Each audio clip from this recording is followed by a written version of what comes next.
Quando Miguel bateu à porta do carro naquela noite chuvosa, gritando: "Se vai ficar chorando, então fique aí na rua", não imaginei que aquele seria o momento em que minha vida mudaria para sempre. O barulho da porta se fechando soou como um tiro no meu coração, marcando o fim de algo que já estava morrendo há anos.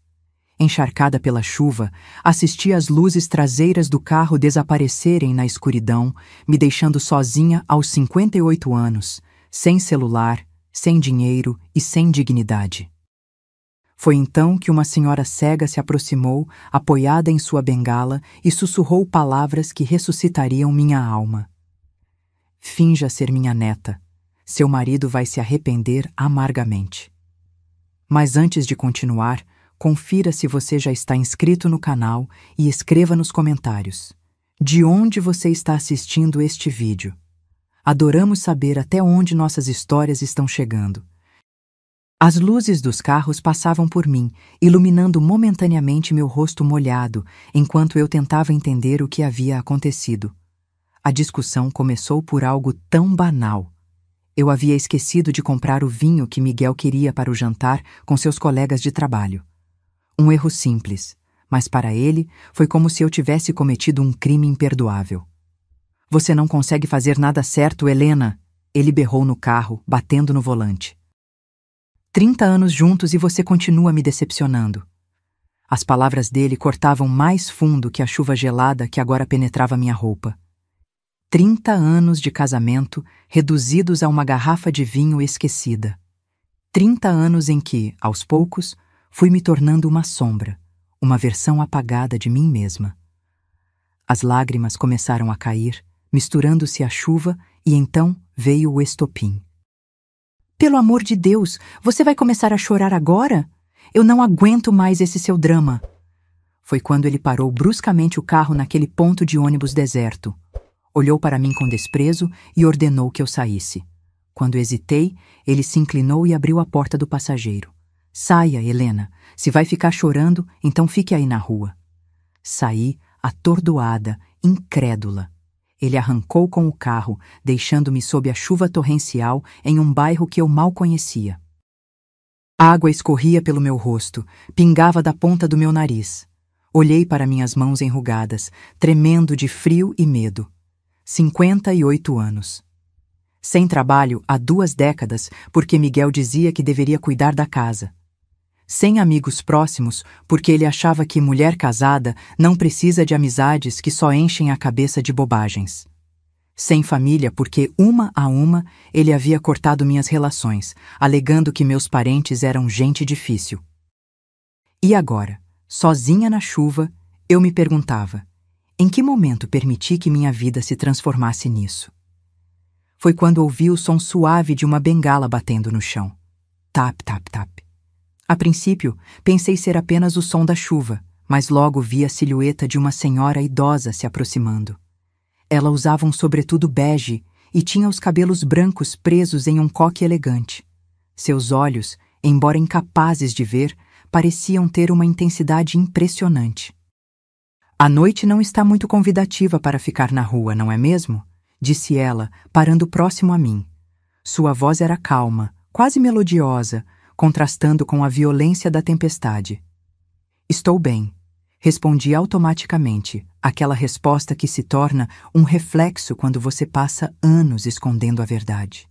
Ela sorriu, um sorriso que parecia saber mais do que suas palavras revelavam. "Sua voz diz o contrário, minha querida. É a voz de alguém que acabou de ser abandonada." Aquela palavra, abandonada, fez com que algo se quebrasse dentro de mim.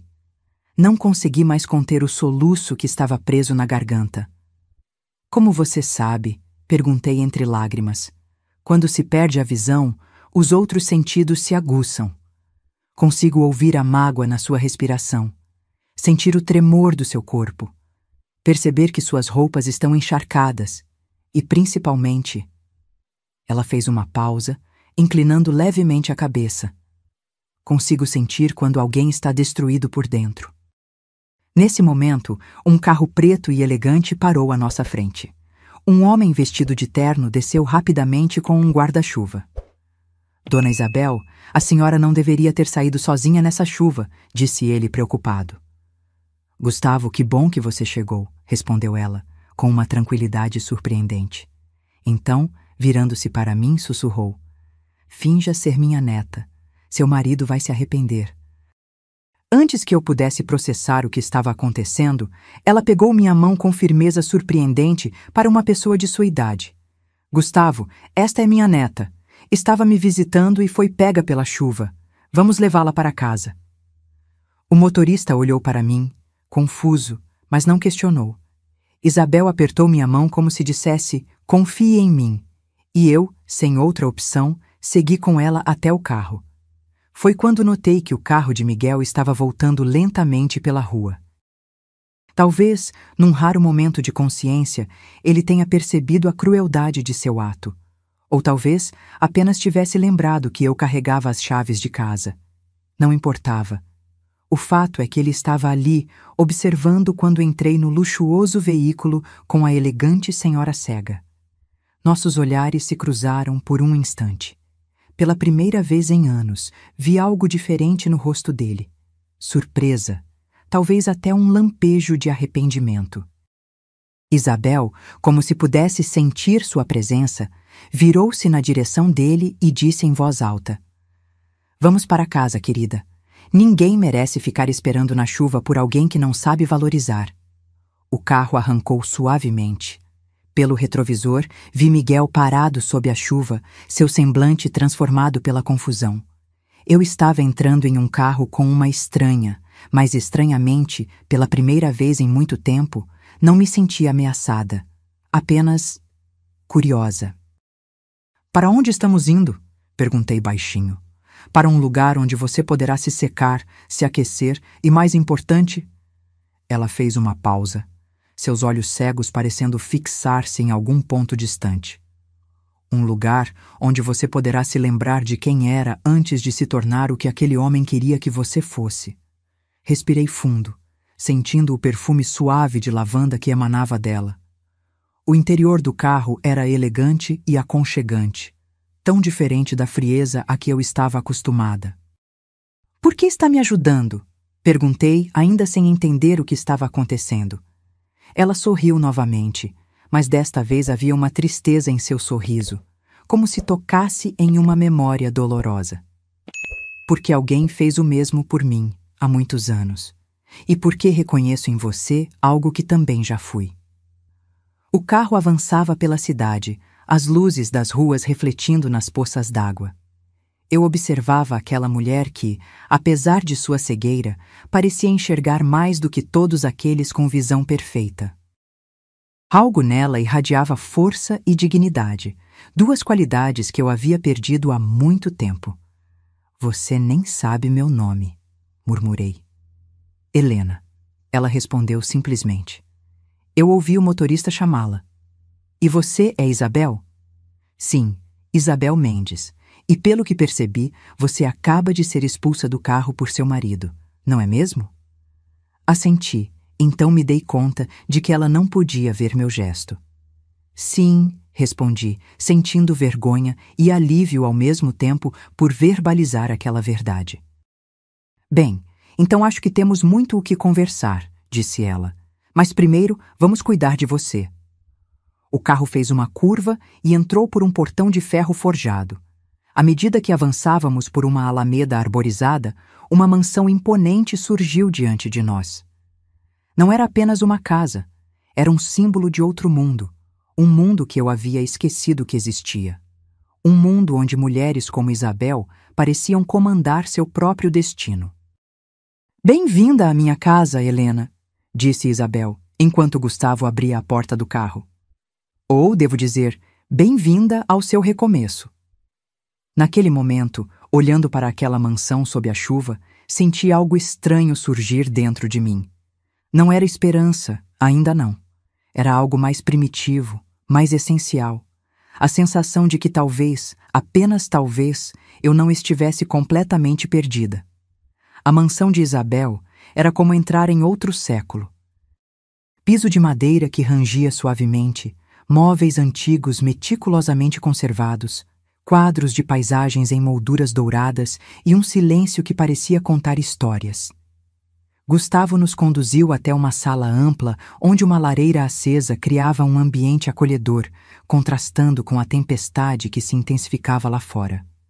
Gustavo, prepare um chá para nós e traga roupas secas para Helena, ordenou Isabel com uma suavidade que não diminuía sua autoridade. Ela caminhou pela sala com uma familiaridade surpreendente para alguém que não podia ver, sentando-se em uma poltrona de couro próxima à lareira. Com um gesto delicado, indicou que eu me sentasse à sua frente. "Há quanto tempo você vive assim, Helena?" perguntou ela, sem preâmbulos. "Assim como?" respondi, sabendo exatamente ao que ela se referia, mas tentando ganhar tempo. Com medo, com vergonha, diminuída. Suas palavras diretas me atingiram como um tapa. Ninguém nunca havia nomeado minha condição daquela maneira tão precisa. "Não sei ao certo", confessei. "Não foi de uma vez, foi aos poucos, como água infiltrando em uma parede. Você não percebe até que a estrutura começa a ceder." Isabel assentiu, como se compreendesse perfeitamente a metáfora. "Miguel nem sempre foi assim", continuei, sentindo necessidade de explicar, de justificar. "No início, ele era atencioso, protetor. Dizia que queria cuidar de mim, que eu merecia descansar, que não precisava me preocupar com trabalho ou responsabilidades. E quando isso mudou?" Pensei por alguns instantes. Não sei se mudou ou se apenas se revelou. As críticas começaram sutis. "Esse vestido não te favorece. Você deveria perder alguns quilos. Esse seu jeito de falar me envergonha." Depois vieram as comparações com outras mulheres, os silêncios prolongados quando eu dizia algo que o desagradava, o controle sobre minhas amizades, meus horários, meu dinheiro. Fiz uma pausa, surpresa com minha própria eloquência. Há quanto tempo eu não falava assim, sem medo de ser interrompida ou ridicularizada? "E hoje ele te deixou na chuva", completou Isabel, sua voz carregada não de pena, mas de uma compreensão profunda.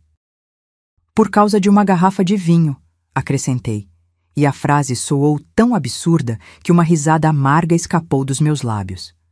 Gustavo retornou com uma bandeja, serviu chá em xícaras de porcelana e colocou ao meu lado uma pilha de roupas dobradas. "São de minha filha", explicou Isabel. "Ela não vive mais aqui, mas mantém algumas coisas em seu antigo quarto. Deve servir em você." Agradeci e peguei a xícara que Gustavo me oferecia. O aroma de canela e maçã era reconfortante. Bebi um gole, sentindo o calor se espalhar pelo meu corpo trêmulo. "Como você sabia?" perguntei finalmente. "Como sabia quem eu era, o que tinha acontecido?" Isabel sorriu, seus olhos leitosos fixos em um ponto além de mim. "Eu já lhe disse, quando se perde um sentido, os outros se aguçam. Mas há mais. A vida me ensinou a reconhecer os sinais, o tremor na voz, o medo do toque, a mania de se desculpar por existir. São marcas que carregamos, visíveis para quem já esteve no mesmo lugar." Ela estendeu a mão e tocou meu rosto com delicadeza. Seus dedos percorreram minhas feições como se lessem um mapa. "Bonita", murmurou, "e forte, apesar de não saber disso ainda." Afastei-me ligeiramente, desconfortável com o elogio. Há quanto tempo ninguém me dizia algo assim? "Não me sinto forte", confessei. "Me sinto quebrada." "Quebrada sim", concordou ela, "mas não destruída. Há uma diferença crucial. O que está quebrado pode ser consertado. Às vezes ficamos mais fortes justamente nas rachaduras." Gustavo entrou novamente na sala. "Dona Isabel, o quarto de hóspedes está pronto." "Obrigada, Gustavo. Helena, você deve estar exausta. Por que não toma um banho quente e descansa? Amanhã continuaremos nossa conversa." Aqueci, subitamente consciente do cansaço que pesava sobre mim. Segui Gustavo por uma escadaria de madeira até o segundo andar. Ele me conduziu a um quarto espaçoso com uma cama de dossel coberta por lençóis brancos impecáveis. "O banheiro é ali", indicou ele. "Há toalhas limpas e tudo o que precisar. Se necessitar de algo, basta puxar aquela cordinha. Agradeci e assim que ele saiu, desabei na cama. A realidade do que havia acontecido me atingiu como uma onda. Eu estava na casa de uma estranha. Miguel provavelmente estaria furioso. E eu estava aliviada. Essa constatação me assustou mais que tudo. Após um banho quente, vesti o pijama que Isabel havia me emprestado. Era macio e cheirava a lavanda, como ela. Sentei-me na beirada da cama e olhei pela janela. A chuva continuava, mas agora parecia gentil, quase musical. Foi então que notei algo estranho no quarto. Sobre a cômoda havia vários porta-retratos, todos virados para baixo. Movida pela curiosidade, aproximei-me e virei um deles. A fotografia mostrava uma mulher jovem, talvez na casa dos 30 anos, com um sorriso luminoso. Ao seu lado estava um homem elegante, de expressão séria. Eles pareciam estar em uma festa. Olhei mais atentamente e percebi. A mulher era Isabel, décadas mais jovem, com olhos vivos e brilhantes. Era ela antes de perder a visão. Examinei outra foto. Isabel novamente, agora segurando um bebê. Seu sorriso era diferente, mais contido, e havia algo em seus olhos.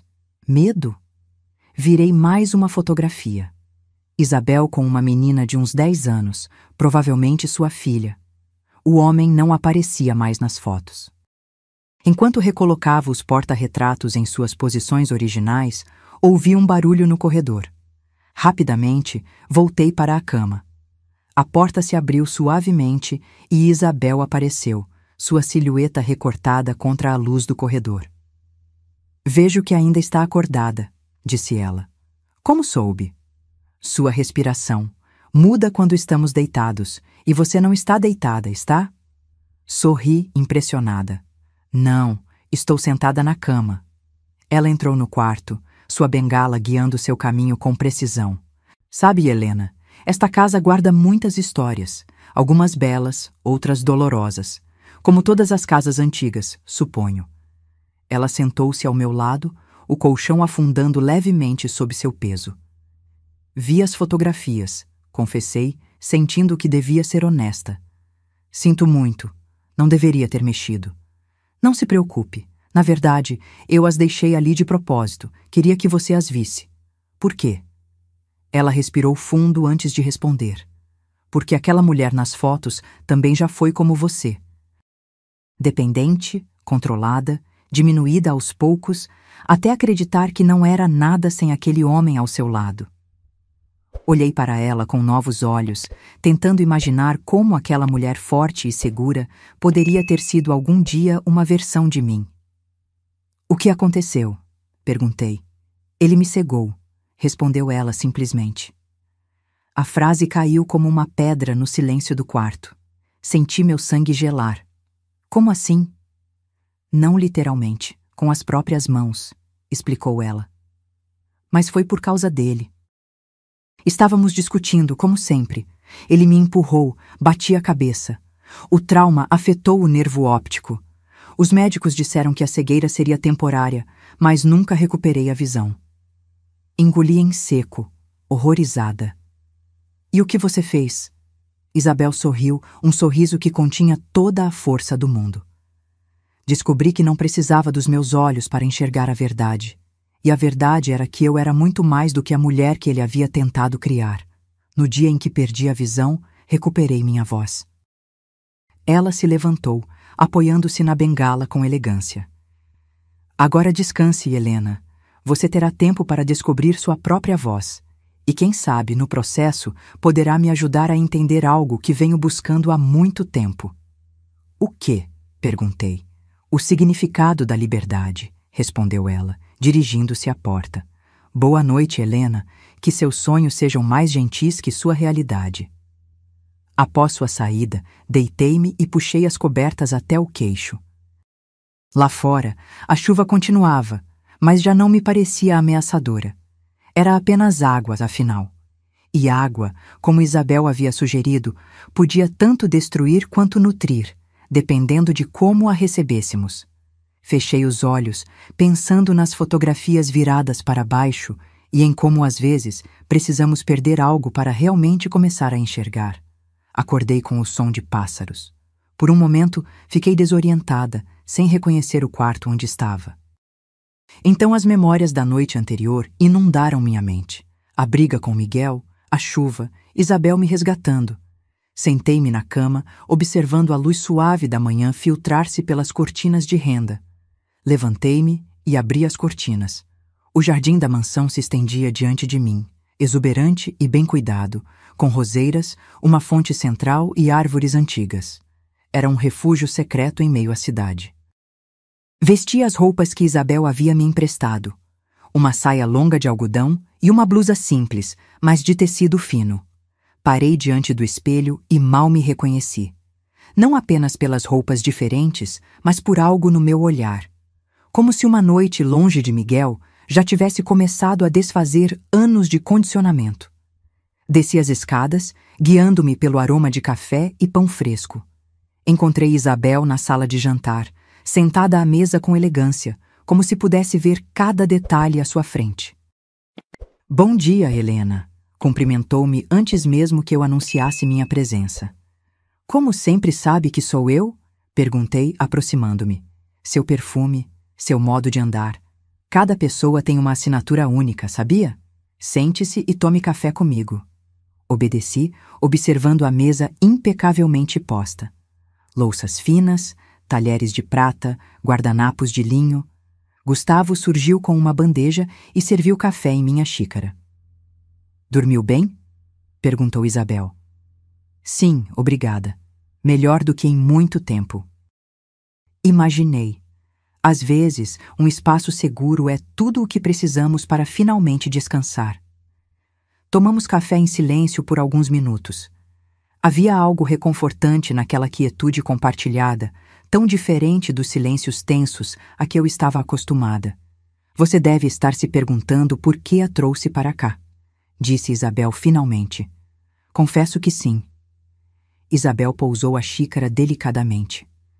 Há muitos anos, quando perdi minha visão, alguém apareceu na minha vida. Uma mulher que, assim como eu fiz com você ontem, me resgatou quando eu estava prestes a desistir. Ela me ensinou que nossa maior força está justamente nas nossas fragilidades. Prometi a mim mesma que se algum dia encontrasse alguém na mesma situação, faria o mesmo. Ela fez uma pausa, passando os dedos pela borda da mesa, como se verificasse sua limpeza. Mas há mais, continuou. Ontem à noite, quando estava me preparando para dormir, tive um pressentimento. Algo me diz que você não está aqui por acaso, Helena. Nada acontece por acaso. Havia uma intensidade em sua voz que me deixou inquieta. O que quer dizer? Quero dizer que talvez você tenha tanto a me ensinar quanto eu a você. Antes que pudesse questionar mais, Isabel se levantou. Vamos dar um passeio pelo jardim. O dia está lindo demais para ficarmos dentro de casa. Saímos para o jardim. O ar estava fresco após a chuva da noite anterior, carregando o perfume das flores. Isabel caminhava com segurança, sua bengala apenas um complemento a um conhecimento interno do espaço. Percebi que ela sabia exatamente onde cada arbusto, cada caminho e cada obstáculo estava localizado. Como você consegue se movimentar tão bem? Perguntei. Prática e memória. Conheço cada centímetro deste jardim. Foi a primeira coisa que aprendi a fazer sozinha depois que perdi a visão. Caminhar pelo meu próprio jardim sem a ajuda de ninguém. Chegamos a um banco de pedra próximo à fonte. O som da água criava uma melodia relaxante. Sente-se, convidou ela. Sentamos lado a lado, o sol morno da manhã aquecendo nossos rostos. Helena, o que você fazia antes de Miguel? Quem você era? A pergunta me pegou de surpresa. Fazia tanto tempo que eu não pensava em mim mesma como uma pessoa separada dele. Eu era professora de literatura, respondi, a lembrança emergindo com dificuldade, como se tivesse que cavar fundo para encontrá-la. Lecionava no ensino médio. E você gostava? Amava. Adorava ver os olhos dos adolescentes se iluminarem quando descobriam um poema que os tocava, ou quando finalmente compreendiam a profundidade de um romance clássico. Sorri com a memória, sentindo um calor no peito que há muito não experimentava. Por que parou? Meu sorriso desapareceu. Miguel achava que não valia a pena o esforço pelo pouco que eu ganhava. Dizia que poderia nos sustentar sozinho, que eu merecia descansar. No começo pareceu um gesto de amor. E depois? Depois percebi que era controle. Sem meu próprio dinheiro, sem minha independência, eu estava presa. Mas àquela altura, já tinha perdido o contato com colegas, a confiança em mim mesma. Senti lágrimas se formando, mas não permiti que caíssem. Estava cansada de chorar. Sabe o que é mais triste? Continuei. Nem sei se ainda lembro como ensinar. Parece que aquela mulher apaixonada por literatura morreu em algum momento desses 30 anos. Isabel tocou minha mão levemente. Nada que é verdadeiramente nosso pode ser completamente perdido, disse ela. Está apenas adormecido, esperando que você o desperte novamente. Ficamos em silêncio por alguns instantes, apenas ouvindo o canto dos pássaros e o murmúrio da fonte. Isabel, posso fazer uma pergunta pessoal? Claro. O que aconteceu com seu marido? Depois do acidente. Seu rosto se endureceu ligeiramente. Ricardo continuou sua vida. Por um tempo, tentou fingir que nada havia mudado, que ainda era o marido dedicado, cuidando da esposa deficiente. Era o papel que lhe convinha diante da sociedade. Ela fez uma pausa, sua expressão intensa. Mas eu havia mudado. A cegueira me deu uma visão que nunca tive antes. Comecei a desafiá-lo, a recusar seu controle, a exigir meu espaço. Isso o enfureceu. As agressões verbais se intensificaram, o controle ficou mais severo, até que um dia tomei uma decisão. Qual? Pedi o divórcio. A simplicidade da frase não diminuía sua força. Para uma mulher da geração de Isabel, em uma sociedade conservadora, o divórcio não era apenas uma separação, era uma revolução pessoal. Como conseguiu?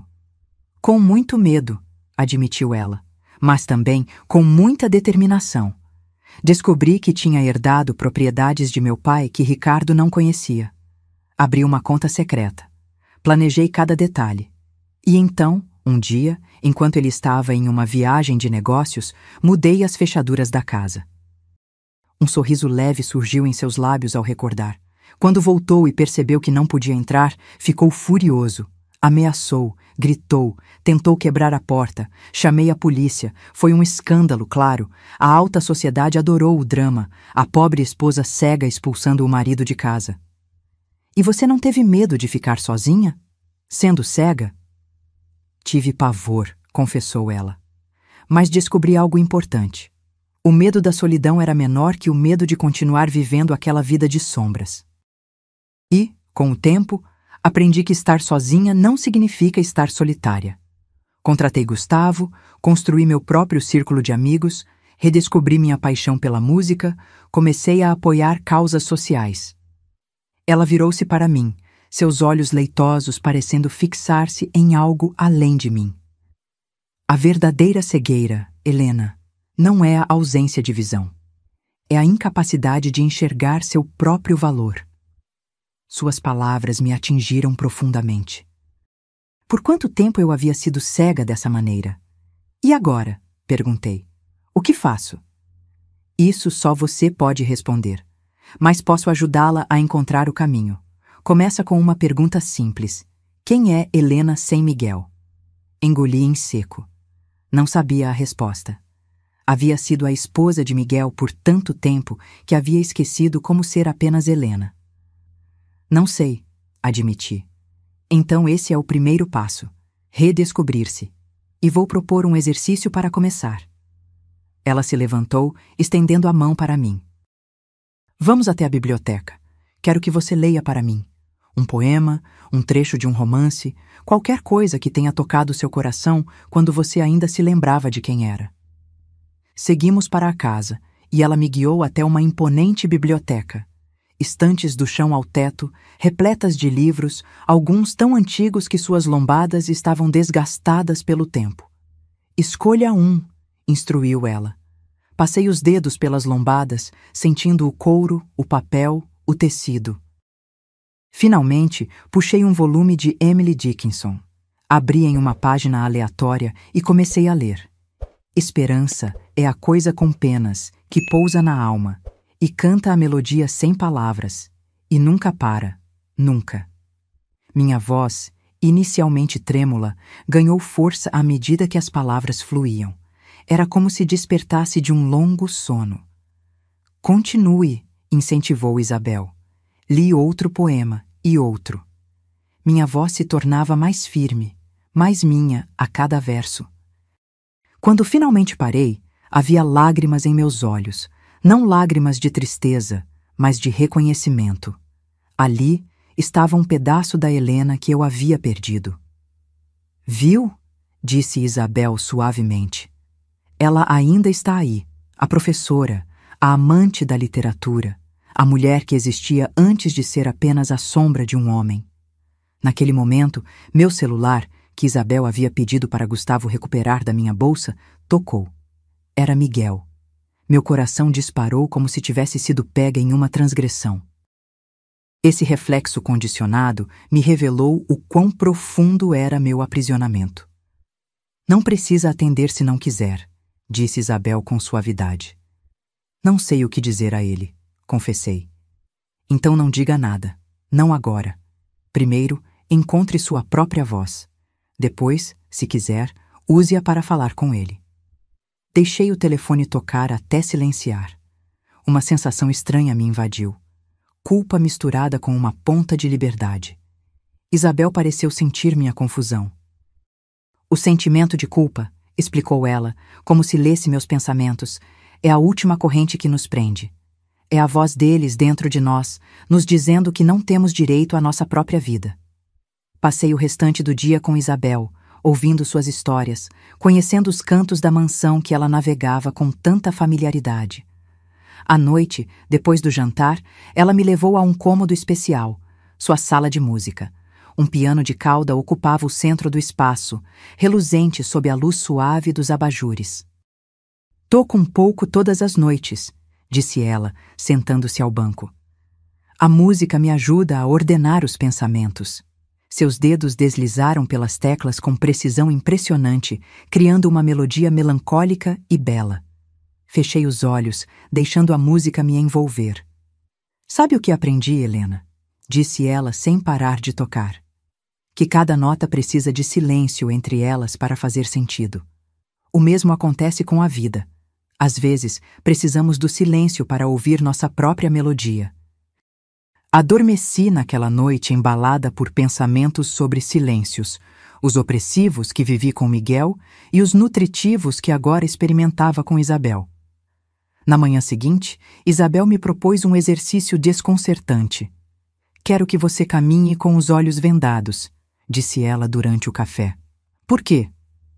Para aprender a confiar em seus outros sentidos, para entender que ver não é apenas uma questão de olhos. Relutante, permiti que ela amarrasse um lenço de seda em volta dos meus olhos. A escuridão repentina me deixou desorientada. Agora segure meu braço, instruiu ela.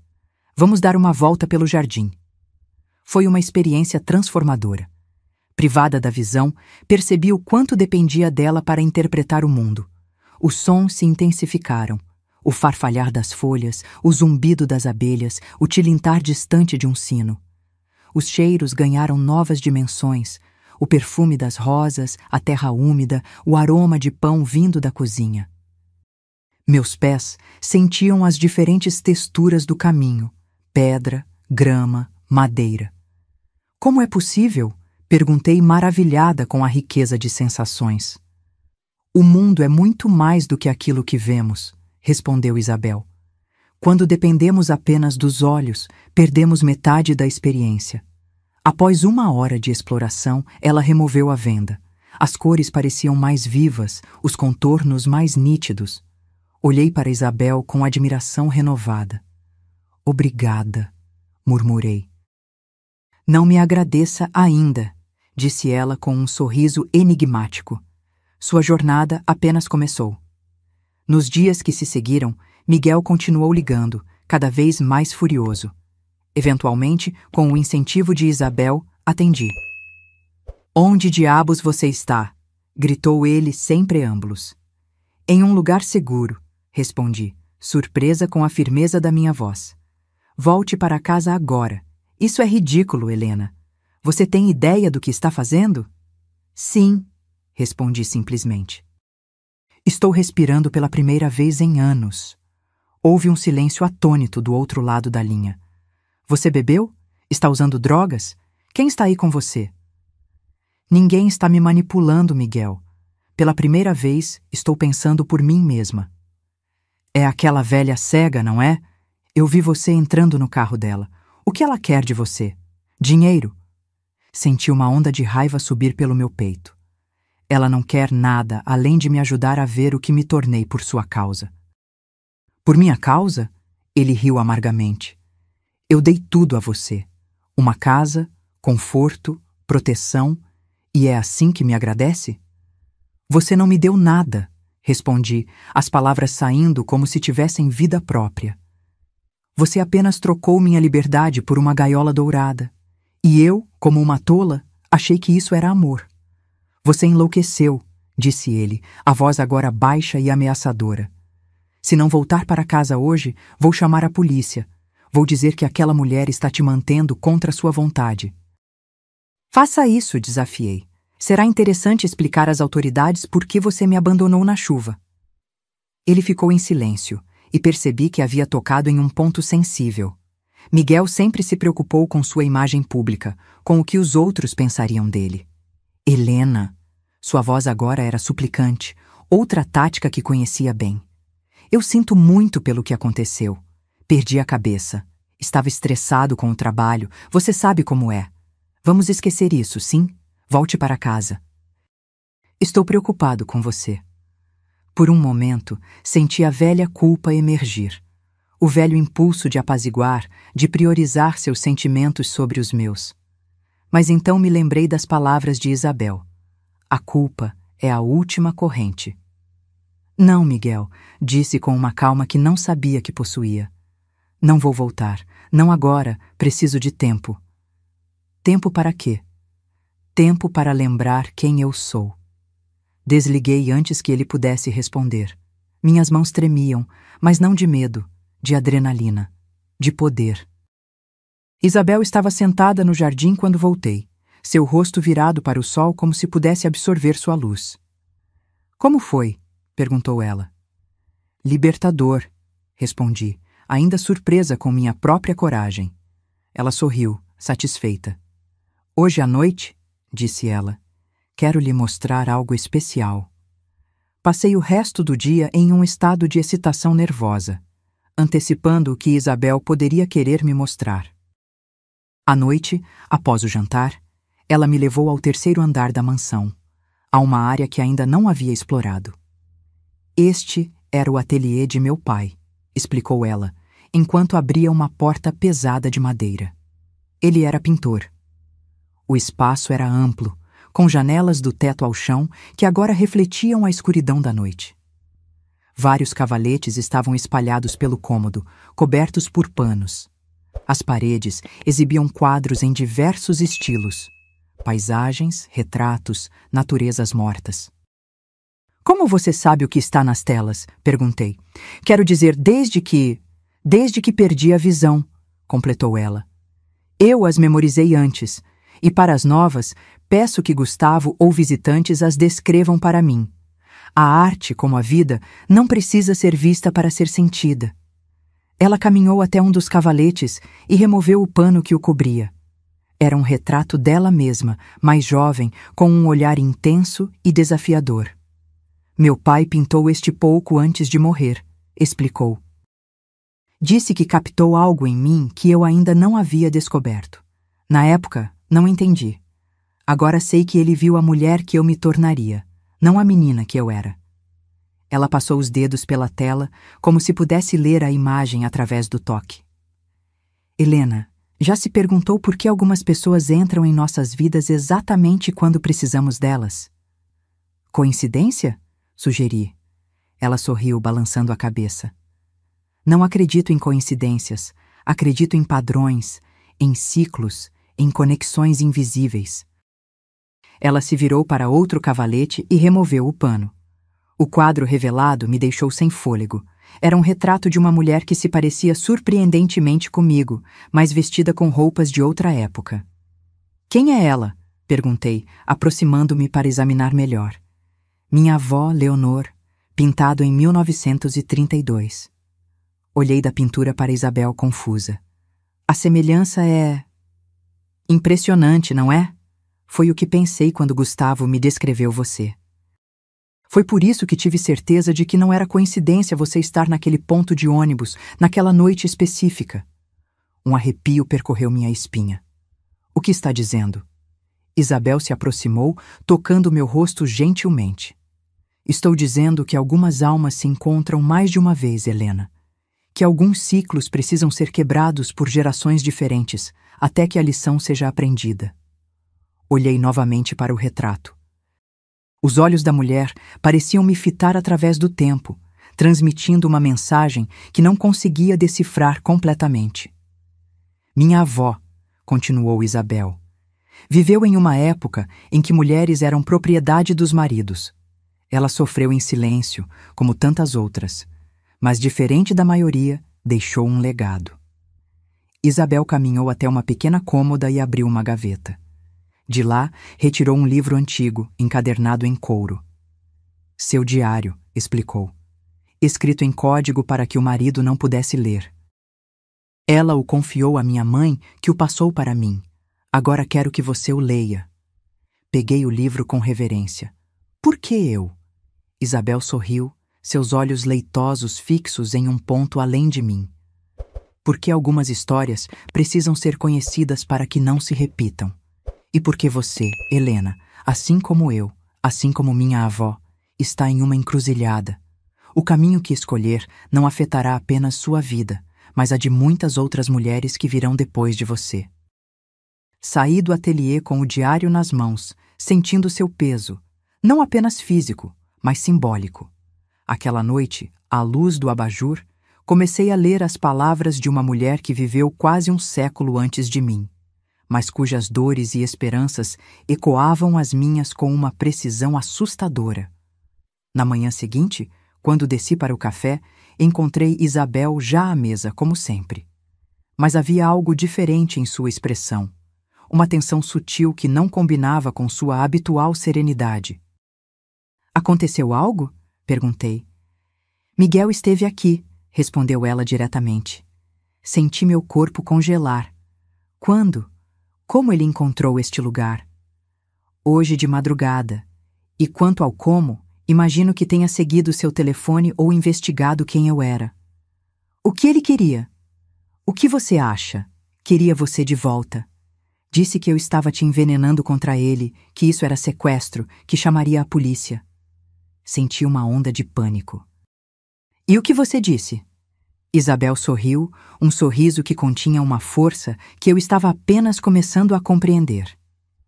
Disse que você é uma mulher adulta que tomou uma decisão.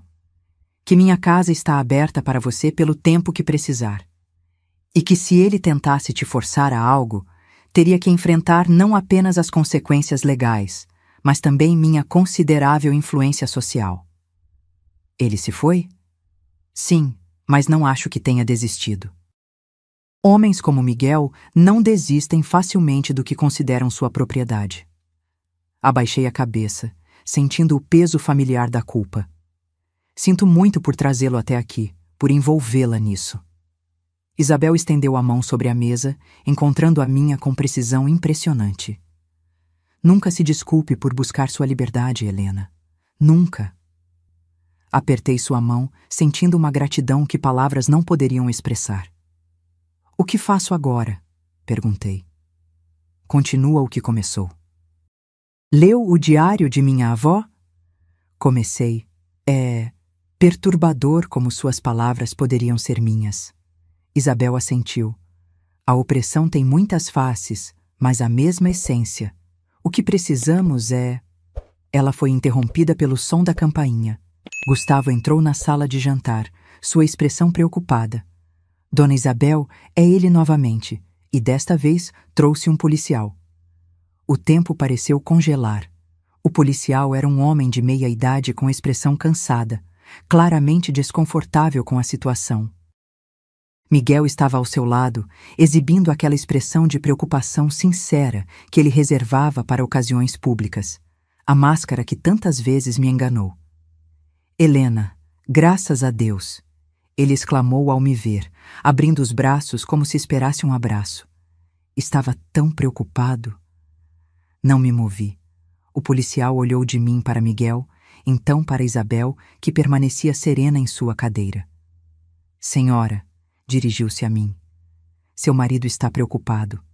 Diz que você desapareceu há dias sem explicação.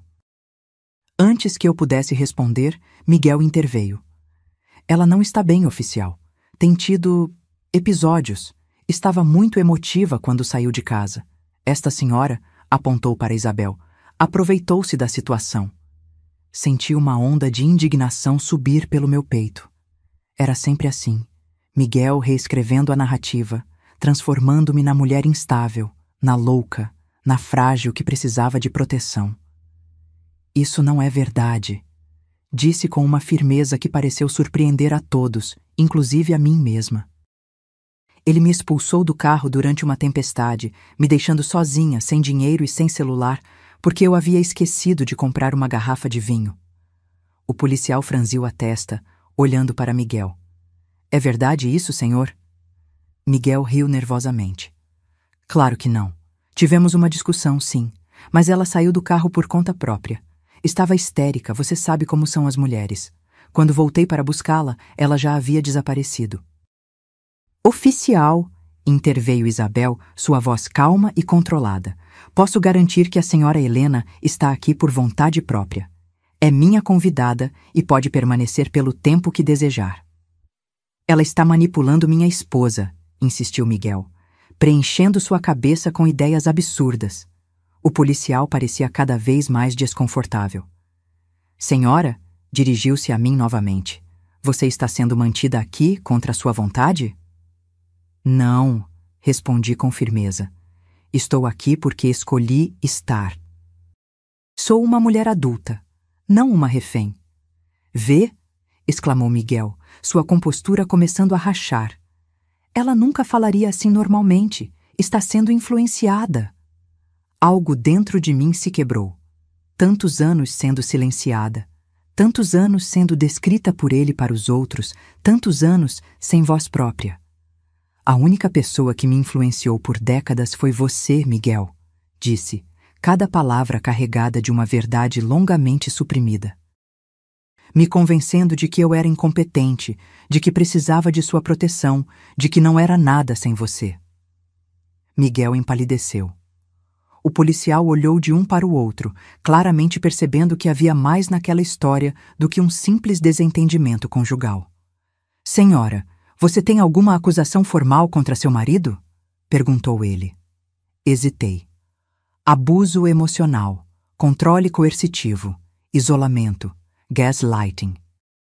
Eu havia aprendido esses termos apenas nos últimos dias, lendo livros na biblioteca de Isabel. Termos para nomear o que vivi por 30 anos. Não neste momento, respondi. Só quero espaço, tempo para pensar. O policial assentiu. Senhor, dirigiu-se a Miguel, parece que sua esposa está aqui por escolha própria. Não há crime sendo cometido.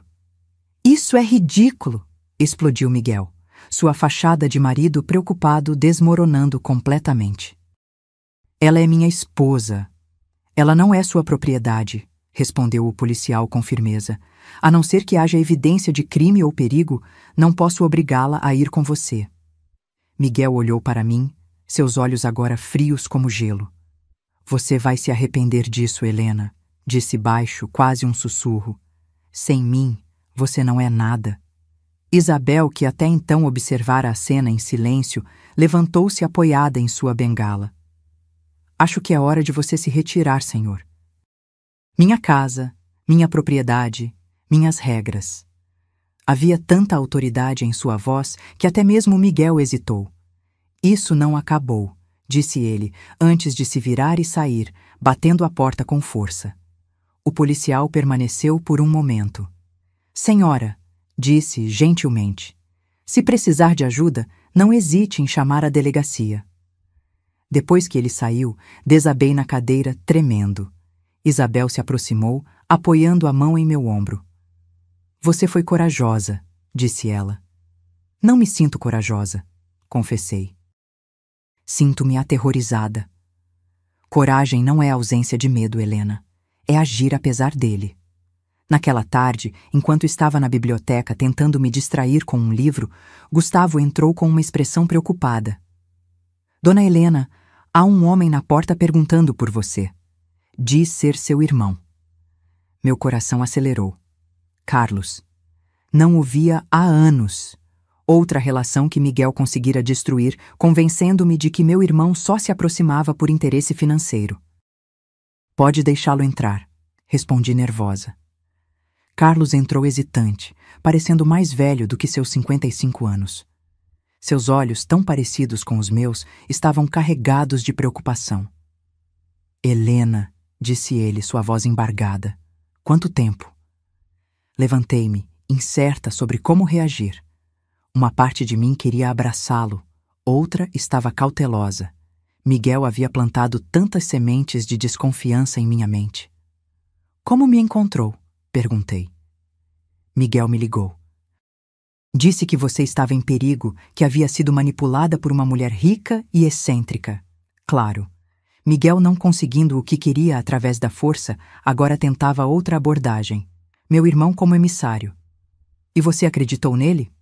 Carlos deu de ombros. Não inteiramente.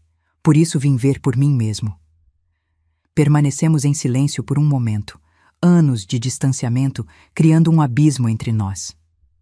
Estou bem, Carlos, disse finalmente. Melhor do que estive em anos, na verdade. Miguel diz que você o deixou. Não foi bem assim.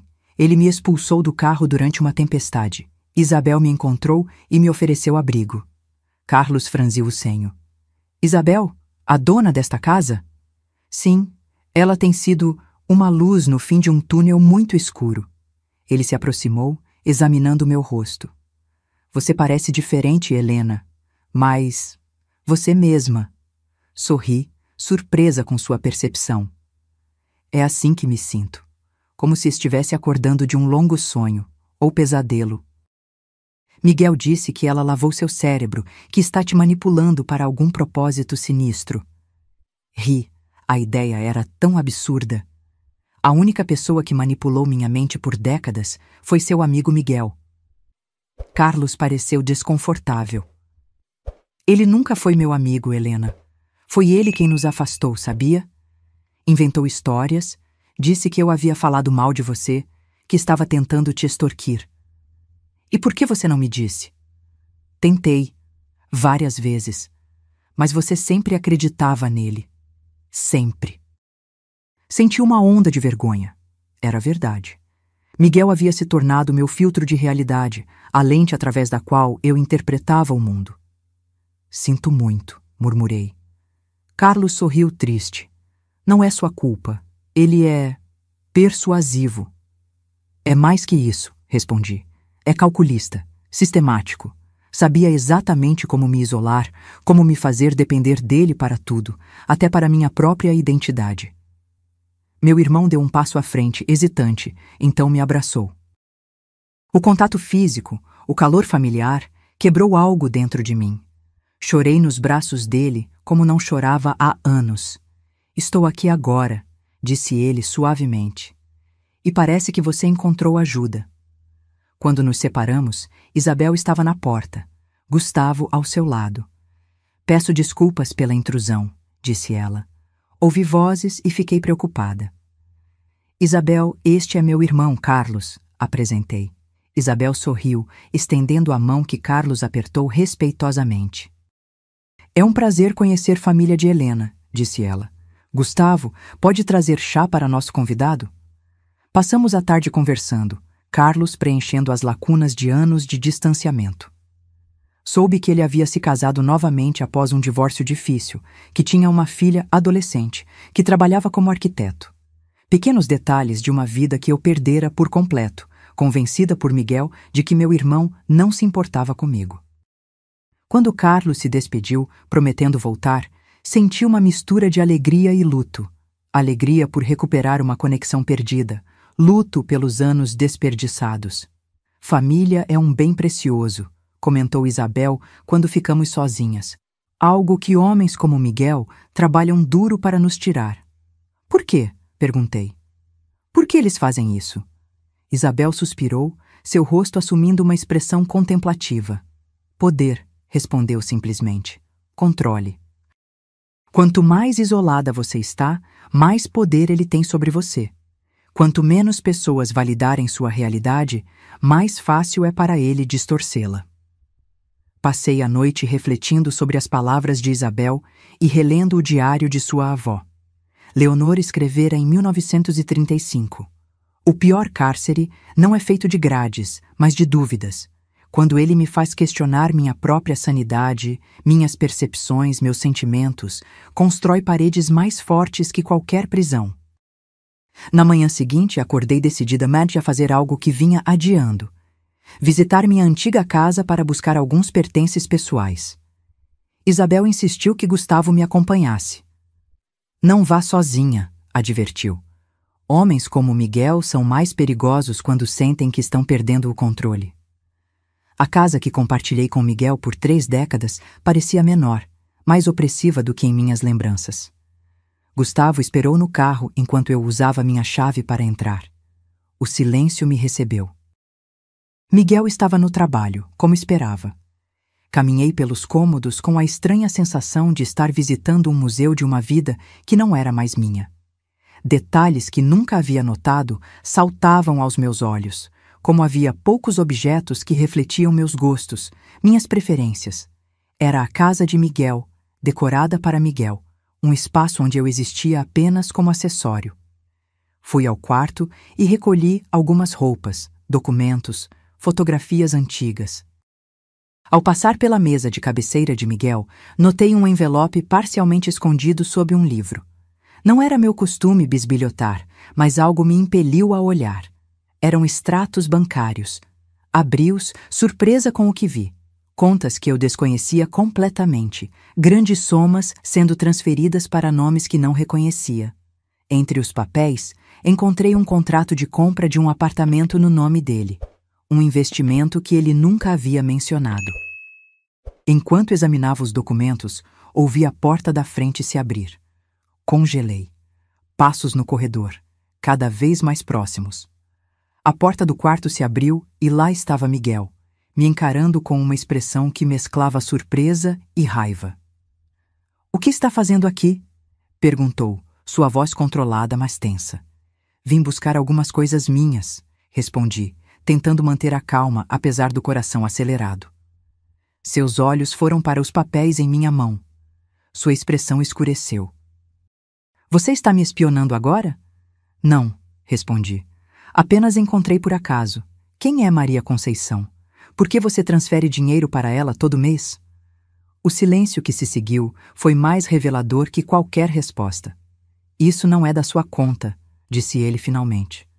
"É da minha conta, quando você esconde ativos que pertencem ao nosso casamento", retruquei, surpresa com minha própria assertividade. "Quando você diz que não temos dinheiro para eu voltar a estudar, mas compra um apartamento secreto." Miguel avançou, arrancando os papéis da minha mão. "Você não sabe do que está falando." "Sei mais do que você imagina", respondi, recuando um passo. "Isabel me ajudou a consultar um advogado. Estou ciente dos meus direitos, Miguel."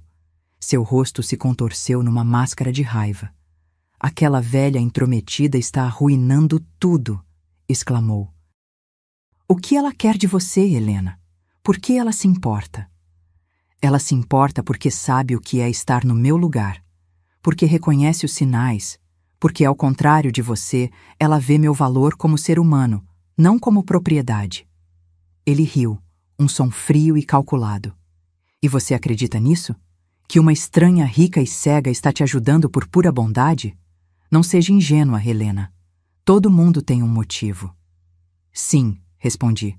O motivo dela é quebrar um ciclo. O mesmo ciclo que você tentou perpetuar comigo. Miguel deu mais um passo em minha direção. Instintivamente, recuei. Você não sobrevive sem mim, disse ele, sua voz agora perigosamente suave. Quem vai cuidar de você? Quem vai pagar suas contas? Aquela velha não estará por perto para sempre. Eu cuido de mim mesma, respondi. Sempre pude, só me fez acreditar que não. Nesse momento, ouvi passos no corredor. Gustavo apareceu na porta, sua presença uma lembrança de que eu não estava sozinha. Tudo bem, dona Helena? Perguntou ele, olhando desconfiado para Miguel. Sim, Gustavo, já estou terminando. Miguel olhou de mim para Gustavo, percebendo que havia perdido o momento. Isso não acabou, disse ele baixinho apenas para mim. Você vai voltar rastejando quando perceber que não pode viver sem mim. Peguei minha mala e saí do quarto, a cabeça erguida apesar do tremor nas pernas. No carro, respirei fundo, tentando acalmar meu coração acelerado. Ele fez algo? Perguntou Gustavo, preocupado. Não, respondi. Não fisicamente, pelo menos.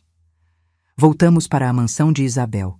Encontrei-a no jardim, sentada próxima à fonte, o rosto virado para o sol. Como foi? Perguntou ela quando me aproximei. Contei-lhe sobre os documentos, sobre o confronto com Miguel. Ela ouviu atentamente, assentindo ocasionalmente. Não é incomum, disse ela quando terminei. Homens assim frequentemente escondem ativos financeiros. É parte do controle. O que faço agora? Você já começou a fazer, Helena. Está se educando, buscando seus direitos, recuperando sua autonomia. Ela fez uma pausa pensativa. Sabe, sempre acreditei que o processo de libertação tem 3 etapas. Primeiro, reconhecer as correntes. Segundo, encontrar a chave. Terceiro, ter coragem de usar a chave e dar o primeiro passo para fora da prisão. Olhei para minhas mãos, agora marcadas pelo tempo, mas de alguma forma mais fortes do que jamais haviam sido. Em que etapa estou? Perguntei. Ela sorriu, aquele sorriso sereno que havia se tornado meu farol em dias escuros. Você está entre a 2ª e a 3ª etapa, Helena. Já reconheceu as correntes, encontrou a chave e está dando seus primeiros passos hesitantes para a liberdade. O mais difícil já passou. Agora é seguir em frente. Naquela noite, enfrentei um pesadelo em que estava de volta à casa de Miguel, tentando gritar, mas sem conseguir emitir som algum. Acordei ofegante, o coração batendo descompassado. A lua cheia iluminava o quarto através das cortinas. Levantei-me, incapaz de voltar a dormir, e desci para a cozinha. Para minha surpresa, encontrei Isabel sentada à mesa, uma xícara de chá fumegante à sua frente. Não consegue dormir também? Perguntou ela ao perceber minha presença. Como soube que era eu? Seu perfume e o modo como você respira quando está perturbada. Sentei-me à sua frente, admirada mais uma vez com sua percepção. Pesadelo? Perguntou ela. Sim, estava de volta com Miguel, querendo gritar, mas sem voz. Os pesadelos são portas para nossos medos mais profundos, disse ela, sorvendo um gole de chá. Mas também podem ser oportunidades de confrontá-los. Permanecemos em silêncio por alguns momentos, o tic-tac do relógio da cozinha marcando os segundos. Isabel, comecei hesitante. O que aconteceu com sua filha? Sua expressão se alterou sutilmente. Por que pergunta? Você mencionou que ela não mora mais aqui, mas nunca fala dela, e as fotografias, todas viradas para baixo. Isabel suspirou, seus dedos percorrendo a borda da xícara. Clara escolheu um caminho diferente do que eu esperava, disse finalmente. Casou-se jovem com um homem que me lembrava demais, Ricardo. Seu ex-marido? Sim. Tentei avisá-la, mostrar os sinais que reconhecia tão bem. Mas ela não quis ouvir. Achava que era apenas uma mãe amarga, tentando sabotá-la. Percebi a dor em sua voz, antiga mas ainda presente. Vocês não se falam mais? Raramente. Ele a afastou de mim, como esses homens sempre fazem. Telefona no Natal, no meu aniversário, visitas rápidas, sempre com ele presente, controlando cada palavra. Sinto muito, murmurei, imaginando a dor de ver a filha repetir seus próprios erros. Eu também, disse ela com um sorriso triste. Mas aprendi que não podemos salvar alguém que não quer ser salvo. Cada pessoa tem seu próprio tempo para despertar. Se é que desperta, acrescentei. Sim, alguns ciclos nunca se quebram. Ela fez uma pausa, seu rosto assumindo uma expressão mais determinada. É por isso que o que você está fazendo é tão importante, Helena. Cada ciclo quebrado abre caminho para outros. Suas palavras me tocaram profundamente. Não estava lutando apenas por mim, mas por todas as mulheres presas em situações semelhantes, passadas, presentes e futuras. Obrigada, disse simplesmente, sabendo que ela entenderia a profundidade da gratidão que não conseguia expressar adequadamente. Não me agradeça ainda, respondeu ela. Sua jornada apenas começou. Nos dias que se seguiram, continuei lendo o diário de Leonor, a avó de Isabel. Suas palavras, escritas há quase um século, encontravam eco em minha própria experiência de forma assustadora. A maneira como seu marido a isolava de amigos e família, como diminuía suas opiniões e sentimentos, como a convencera de que era incapaz de sobreviver sem ele. Mas havia também algo inspirador em suas páginas. Leonor descrevia pequenos atos de rebeldia. Um livro escondido sob o colchão, uma amizade secreta com a vizinha, pensamentos que mantinha protegidos no santuário de sua mente, onde nem mesmo o marido podia entrar. Em uma passagem particularmente tocante, ela escrevera: Hoje, ao me olhar no espelho, vislumbrei por um instante a menina que fui. Livre, corajosa, cheia de sonhos. Ela ainda vive em mim, escondida sob camadas de medo e submissão. Talvez seja tarde demais para mim, mas rezo para que minha filha e a filha dela encontrem a liberdade que nunca conheci. Chorei ao ler essas linhas, pensando em como seu desejo havia parcialmente se realizado em Isabel. E talvez, de alguma forma, também em mim, uma estranha ligada a ela por uma corrente invisível de experiências compartilhadas. Uma semana após minha visita à casa de Miguel, recebi um envelope formal. Eram documentos de divórcio, já preenchidos e assinados por ele. Junto havia uma nota breve. Helena, você ganhou. Ficarei com o apartamento e minhas contas pessoais. Você pode ficar com a casa principal e 30% dos investimentos conjuntos. Assinei os papéis. Agora, assine os seus e vamos acabar com isso de uma vez por todas. Miguel. Mostrei os documentos a Isabel. Ele está tentando resolver isso rapidamente, antes que você descubra mais sobre as finanças dele, comentou ela após ouvir minha descrição dos papéis. O que devo fazer? Não assine nada sem falar com um advogado próprio, aconselhou ela. Ele provavelmente está escondendo mais do que você imagina. Segui seu conselho e marquei uma consulta com o Dr. Renato Lopes, um advogado especializado em divórcio que Isabel conhecia. Ele confirmou o que ela suspeitava.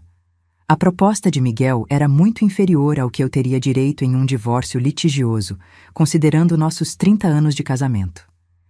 Ele está contando com sua ignorância e com seu desejo de evitar conflito, explicou o Dr. Lopes, típico em casos de relacionamentos controladores. Decidi não aceitar a proposta de Miguel. Instruí o advogado a preparar uma contraproposta justa, baseada em uma divisão equitativa real dos bens. A resposta de Miguel não tardou. Ligou furioso, gritando ao telefone. Você realmente quer fazer isso, Helena?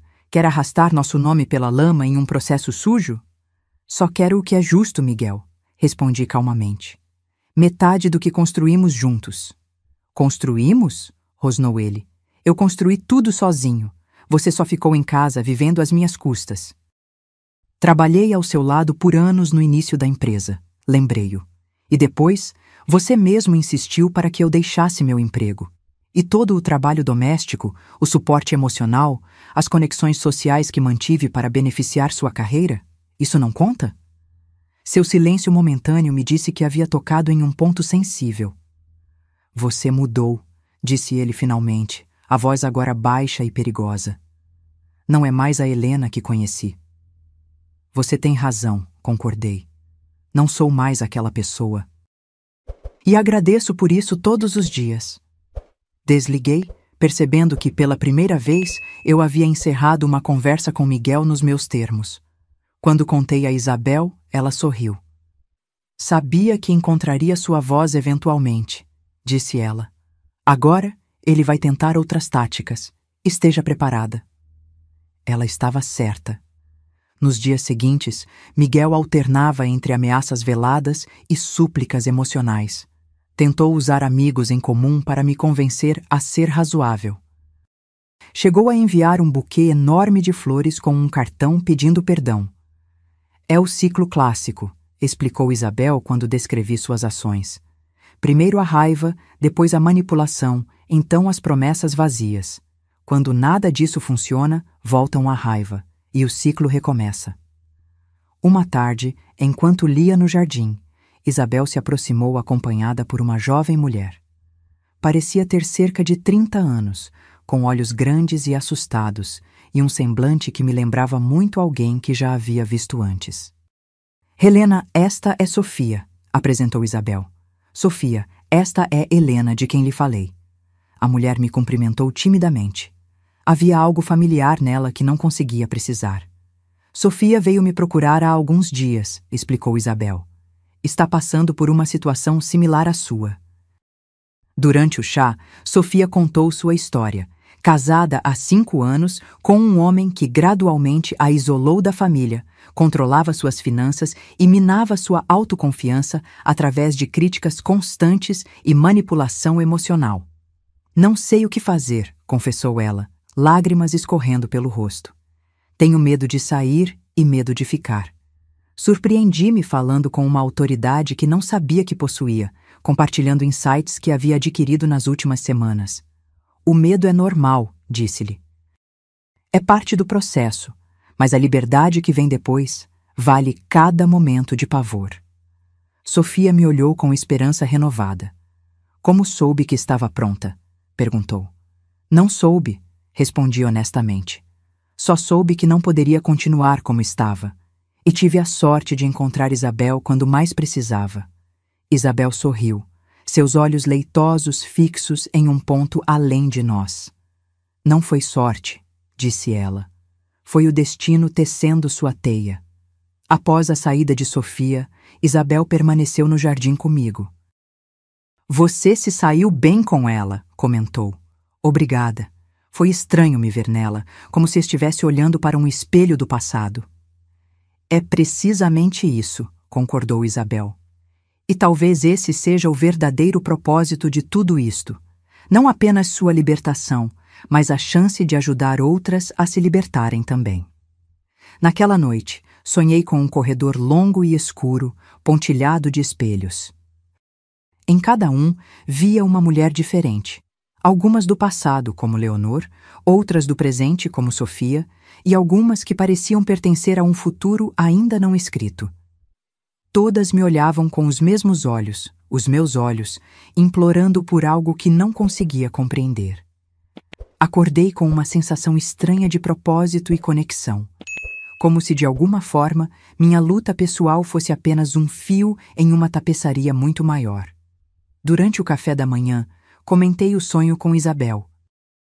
Os sonhos muitas vezes nos mostram verdades que a mente consciente ainda não está pronta para aceitar, disse ela. Talvez o seu esteja tentando lhe mostrar que você é parte de algo maior, um movimento de mulheres que ao longo de gerações tem lutado para quebrar ciclos de abuso e controle. Como sua avó, observei. Como minha avó, como eu, como você, como Sofia e como tantas outras cuja força foi diminuída, mas nunca completamente extinta. Naquela tarde, recebi uma ligação inesperada. Era Carlos, meu irmão. Helena, preciso te avisar, disse ele, a voz tensa. Miguel veio me visitar. Estava estranho fazendo perguntas sobre Isabel, sobre a casa dela, sobre como você está. Senti um arrepio percorrer minha espinha. O que você disse a ele? Nada importante, mas ele não parecia normal. Tinha algo em seu olhar que me preocupou. Obrigada por me avisar, Carlos. Depois de desligar, contei a Isabel sobre o telefonema. Ela ouviu atentamente, seu rosto assumindo uma expressão grave.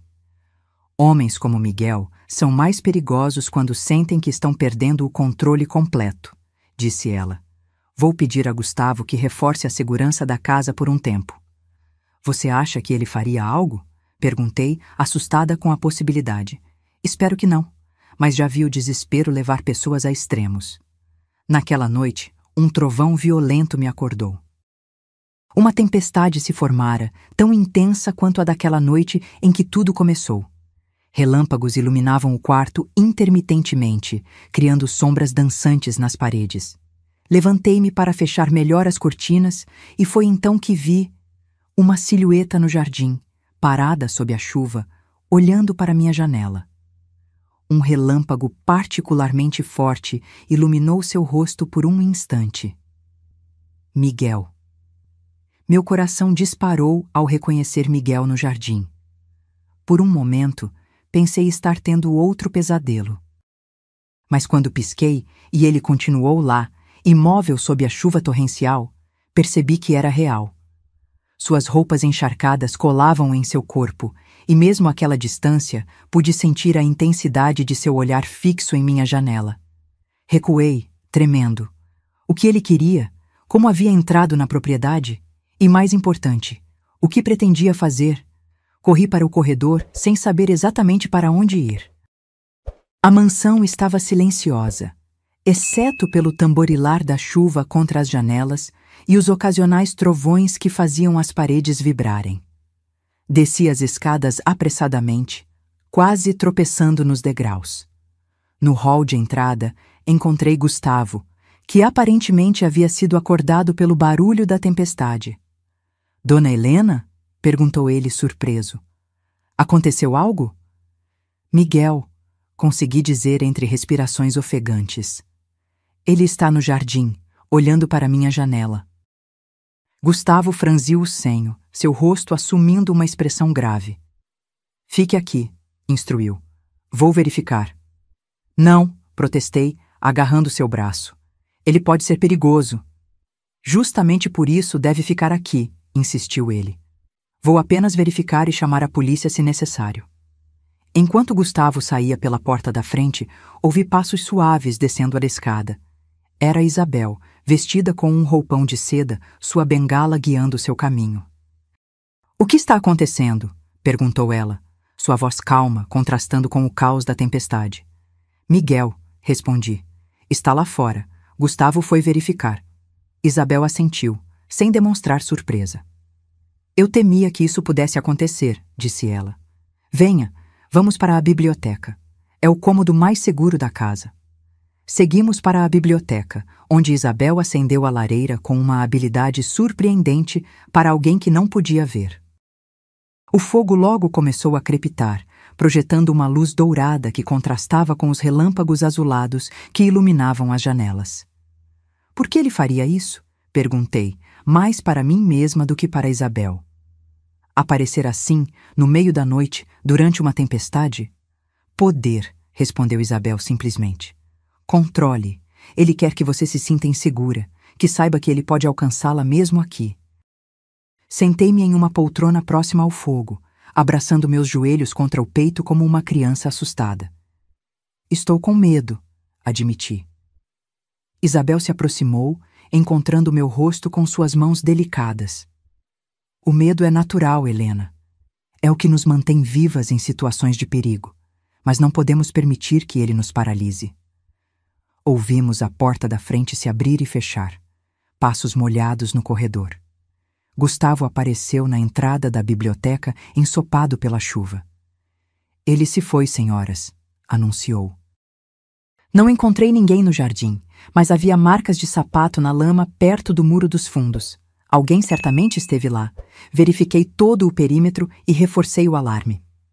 Isabel assentiu, agradecendo-o e pedindo que preparasse um chá para nós. Você acha que ele vai voltar? Perguntei após Gustavo sair. Possível, respondeu Isabel com franqueza. Homens como Miguel não desistem facilmente, mas agora estamos alertas e preparadas. Passamos o resto da madrugada na biblioteca, conversando em voz baixa enquanto a tempestade gradualmente se acalmava lá fora.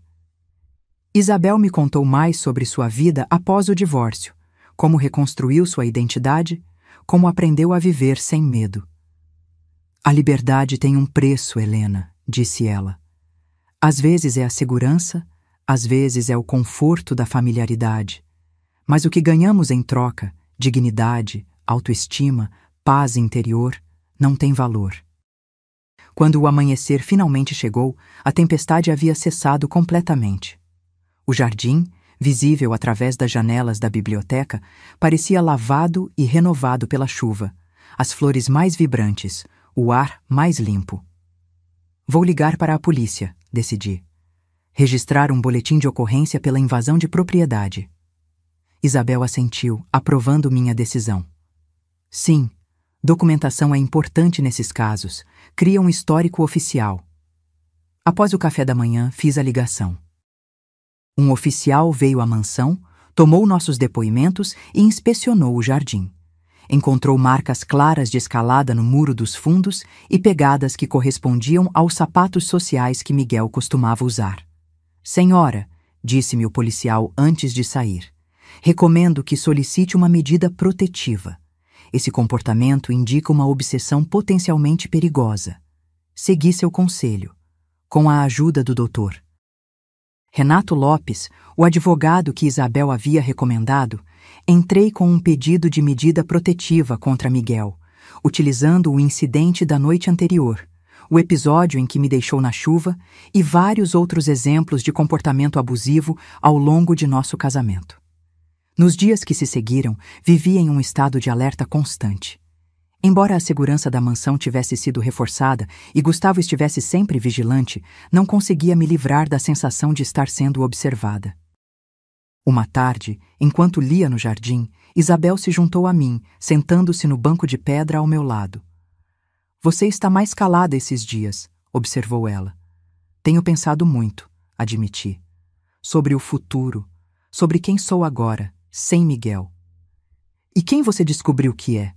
Refleti por um momento. Alguém mais forte do que imaginava. Alguém que ainda ama literatura, que ainda sonha com ensinar. Alguém que, apesar de tudo, ainda acredita que pode recomeçar. Isabel sorriu, satisfeita. Então você encontrou sua resposta. O próximo passo é transformá-la em ação. Como? Volte a ensinar, sugeriu ela simplesmente. Não necessariamente em uma escola formal. Comece pequeno. Há tantas mulheres como você, como Sofia, que precisam reaprender o amor pelas palavras, pela expressão, pela voz própria. A sugestão acendeu algo dentro de mim. Era tão óbvio, tão perfeito. Usar o que amava como uma ferramenta para ajudar outras mulheres em situação similar à minha. Um grupo de leitura e escrita, murmurei, a ideia tomando forma em minha mente. Um espaço seguro onde mulheres possam redescobrir suas vozes através da literatura. Exatamente, concordou Isabel. E você pode começar aqui mesmo, nesta casa. Temos espaço de sobra. A ideia rapidamente se transformou em plano. Com a ajuda de Isabel e Gustavo, preparamos a biblioteca para receber um pequeno grupo. Sofia foi a primeira a se inscrever, seguida por 2 outras mulheres que Isabel conhecia, ambas sobreviventes de relacionamentos abusivos. Nossa primeira reunião aconteceu numa tarde de domingo. Sentamos em círculo na biblioteca, cercadas por livros que haviam sobrevivido a gerações. Bem-vindas, comecei, a voz inicialmente trêmula, mas ganhando firmeza à medida que prosseguia. Estamos aqui hoje para redescobrir nossas vozes através das palavras de outras mulheres que vieram antes de nós e através de nossas próprias palavras. Distribuí cópias de um poema de Maya Angelou, Still I Rise. Ainda assim, eu me levanto. Quando terminamos de ler em voz alta, uma das mulheres, Luísa, estava chorando silenciosamente. Desculpe, disse ela, enxugando as lágrimas. É que essas palavras parece que foram escritas para mim. Para todas nós, concordei. É o poder da literatura, conectar experiências humanas através do tempo e do espaço, nos fazer sentir menos sozinhas em nossas lutas. Após a leitura, propus um exercício de escrita. Cada uma deveria escrever uma carta para si mesma, de 10 anos atrás ou 10 anos no futuro.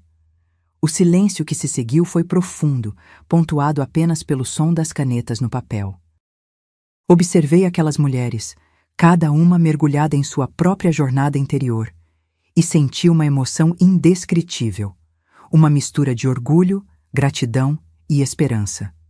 Quando terminamos, Isabel apareceu na porta da biblioteca. Como foi? Perguntou ela.